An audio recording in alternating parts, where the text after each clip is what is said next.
أعزائي مشاهدي قناة شمس العالم الذهبية، مشكلة الكحة والسعال وإذابة البلغم وتوسيع الشعب الهوائية للأطفال والرضع مشكلة كبيرة جدا بيعاني منها أولياء الأمور، وخاصة يعني الآباء الحديثي أو الأم الفرحانة لسه بأول مولود أو ثاني مولود.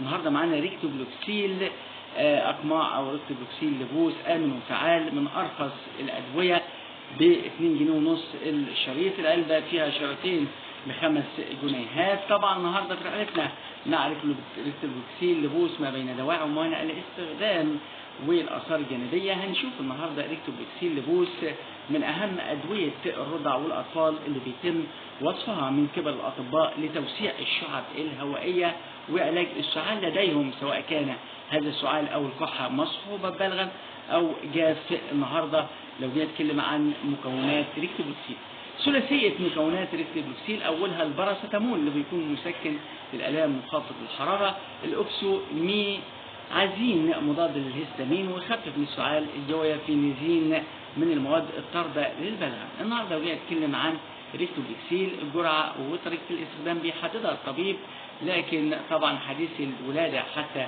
30 شهر قمع واحد يوميا، أكبر من 30 شهر من قمع إلى قمعين أو 3 أيام، مهم جدا يحددها الطبيب أو الصيدلي. النهارده طبعا هنتكلم عن دواء استخدام ريكتوبلوكسيل لبوس.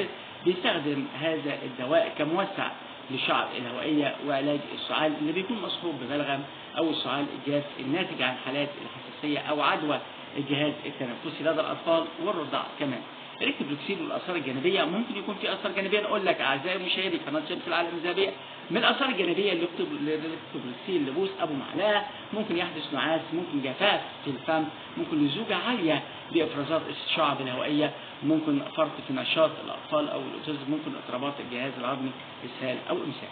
لكن في موانع الاستخدام نقول لك موانع الاستخدام، لو عند طفلك حساسية من مكونات الدواء الثلاثية يمنع استخدامه في هذه الحالة. كمان حالة الإصابة بكسور في التنفس أو الكبد أو الكلى لا يمكن استخدام الريكتوبلوكسيل.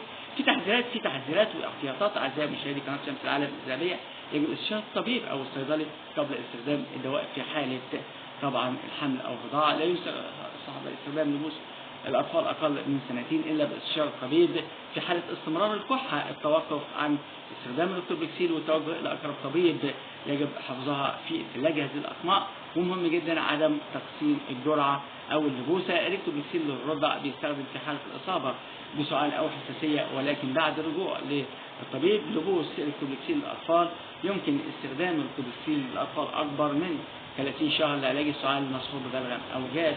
الريكتوبلوكسيل بيستخدم لعلاج السعال ولاحتوائها على مادة الإكسوميمازين الذي يستخدم كمضاد للهستامين ومهدئ للسعال. كمان الريكتوبلوكسيل بيكون طارد للبلغم كمان، حيث يحتوي على الجوافينيزين، وهذه المادة تستخدم بشكل فعال في طرد البلغم وعلاج السعال المصحوب له. الريكتوبلوكسيل لعلاج الحساسية، كمان بيستخدم الدواء في علاج الحساسية اللي بتصاحب الرضع والأطفال وممثل للشعب الهوائي.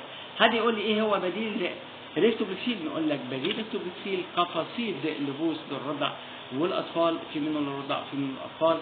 سعر لبوس قفاصيد في جمهورية مصر العربية 5 جنيهات. طب لو جينا نتكلم عن أفضل أدوية الكحة، عندنا كونجستال شراب، فينيسين نقط، ميكوسول شراب، بروسبان شراب، توبلكسيل شراب، اوبليكس شراب، نيوبرونكوفين شراب. هي من الأدوية المميزة جدا.